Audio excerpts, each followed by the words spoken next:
గురుగారి తదుపరి రాశి కర్కాటక రాశి. కర్కాటక రాశి వారికి ఏ విధంగా ఉందండి 2025 సంవత్సరం? కర్కాటక రాశి. కర్కాటక రాశిలో 27 నక్షత్రాల్లో ఉన్నటువంటిది పునర్వసు నక్షత్రం 4వ పాదం, పుష్యమి నక్షత్రం 4 పాదాలు, ఆశ్లేష నక్షత్రం 4 పాదాలు కర్కాటక రాశి. వాస్తవానికి కర్కాటక రాశికి చెప్పాలంటే 2024 సంవత్సరంలో అద్భుతమైన యొక్క జాతకం ఉండే, కానీ వారికి ఏం జరగలేదు. ఎందుకు జరగలేదు అంటే ఇక్కడ ఒక చిన్న సింపుల్ లాజిక్ ఉన్నది. అంటే దీనికంటే ముందు ఏంటంటే వీరిది కర్కాటక రాశి ఆదాయం అనేది 8 ఉన్నది, వ్యయం అనేది 2 ఉన్నది. బాగుంది. ఈ 2025 సంవత్సరంలో 7 రాజపూజత ఉన్నది, 3 అవమానత ఉన్నది. ఈ ప్రకారంగా తీసుకుంటే బాగున్నది. కానీ కర్కాటక రాశికి ఏంటంటే గోచార రీత్యా శని భగవానుడు అష్టమ స్థానంలో యోగిస్తున్నాడు ప్రజెంట్. ఇప్పుడు 2024 ప్రారంభం నుంచి మొదలుకుంటే 2025 మార్చి వరకు అష్టమ స్థానంలో శని యోగిస్తున్నాడు. ఈ అష్టమ స్థానంలో శని అటువంటి యొక్క భగవానుడు 9వ స్థానానికి రేపు మార్చి 29 నుంచి సంచరిస్తూ ఉన్నాడు. అలానే కర్కాటక రాశి కనుక తీసుకున్నట్టు ఇక్కడ ఎలా ఉంటుందంటే 11వ స్థానంలో ప్రస్తుతంలో గురువు యోగిస్తున్నాడు. ప్రస్తుతంలో కర్కాటక రాశిలో గురువు 11వ స్థానంలో యోగించినా కూడా ఎందుకు ఫలితం వస్తలేదు అంటే ఒకటే ఒక ప్రధానమైన కారణం ఏంటంటే కర్కాటక రాష్ట్రాధిపతికి ఎవరంటే చంద్రుడు. గురువు ఏ స్థానంలో ఉన్నాడు? ఇప్పుడు వృషభ లగ్నములో సంచరిస్తున్నాడు. వృషభ లగ్నానికి అధిపతి ఇప్పుడు శుక్రుడు. శుక్రుడు చంద్రుడు బద్ధశత్రువులు. వాస్తవం చెప్పాలంటే ఈ లాజిక్ ఎవరు తెలియదు. శుక్రుడు చంద్రుడు పథశత్రుడు.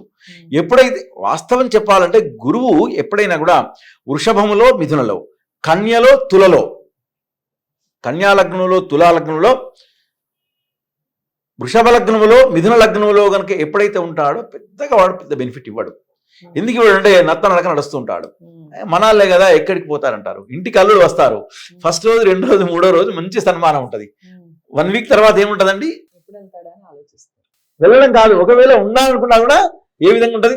ఏం లే మనతోటే నడుస్తుందిలే అనుకుంటారు. అలానే గురుగ్రహం అనేది ఏంటి అంటే అదే గనక మీన లగ్నంలో ధను లగ్నంలో ఉన్నదనుకోండి అద్భుతం యొక్క ఫలితం ఉంటుంది. అంటే దానికి అర్థం ఏంది?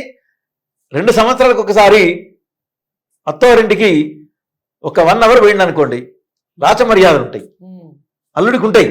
అలానే ఏంటంటే ఈ గురుగ్రహము ధనస్సు లగ్నంలో మీన లగ్నంలో ఉన్నప్పుడు మాత్రమే అద్భుతమైన ఫలితాలు ఇస్తారు. తర్వాత సెకండ్ ఏంటంటే మేష లగ్నంలో వృశ్చికంలో ఉన్నప్పుడు తర్వాత ఇస్తాడు. తర్వాత ఎప్పుడు ఇస్తాడంటే మళ్ళీ వృషభములో తులలో కన్యలో మిథునంలో ఉంటే వాడు ఫలితాన్ని ఇవ్వడు. ఎటువంటి 11వ స్థానంలో ఉన్న ఫలితాన్ని ఇవ్వడు. ఎందుకు ఇవ్వరు అంటే దాని యొక్క ఫలితం నాకు అంటే అనుభవం ఏంది అంటే, ఎందుకంటే ఎగ్జాంపుల్ ఏంటంటే 11వ స్థానంలో మన తెలంగాణ రాష్ట్ర ముఖ్యమంత్రి వర్గ గారికి కర్కాటక రాశితే కేసీఆర్ గారిది. ప్రతి ఒక్క దానిలో నేను చేసినటువంటి ఒక వాడిని. మరి ఎందుకు రాజకీయంలో రాలేకపోయింది? మరి అంటే 11వ స్థానంలో ఉన్న కూడా ఫలితం రాదు. కానీ అష్టమ స్థానంలో శని యోగిస్తున్నాడు కదా, అష్టమ స్థానంలో శని యోగిస్తున్నాడు కాబట్టి వాడు ఫలితం ఇవ్వనివ్వడు. మరి అష్టమ స్థానంలో శని ఎక్కడ ఉన్నాడు? మకరంలో ఉన్నాడు. మకర లగ్నాధిపతి ఎవరు? శని. శనికి చంద్రుడు బద్ధశత్రువు. ఈ సింపుల్ లాజిక్ ఇది. కాబట్టి కర్కాటక రాశి వారికి 24వ సంవత్సరంలో ఏమీ జరగలేదు.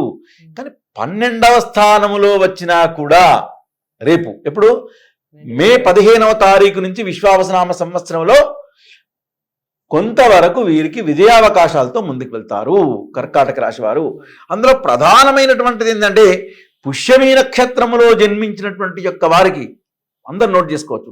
పుష్యమి నక్షత్రంలో జన్మించినటువంటి యొక్క వారికి, ఆశ్లేష నక్షత్రంలో జన్మించినటువంటి యొక్క వారికి 2025వ సంవత్సరంలో మే 16 నుంచి మొదలుకుంటే మళ్ళీ అక్టోబర్ 18 వరకు గతంలో ఏ పనులైతే కాలేదో అలాంటి యొక్క పనులన్నీ కూడా ముందుకు రావచ్చు.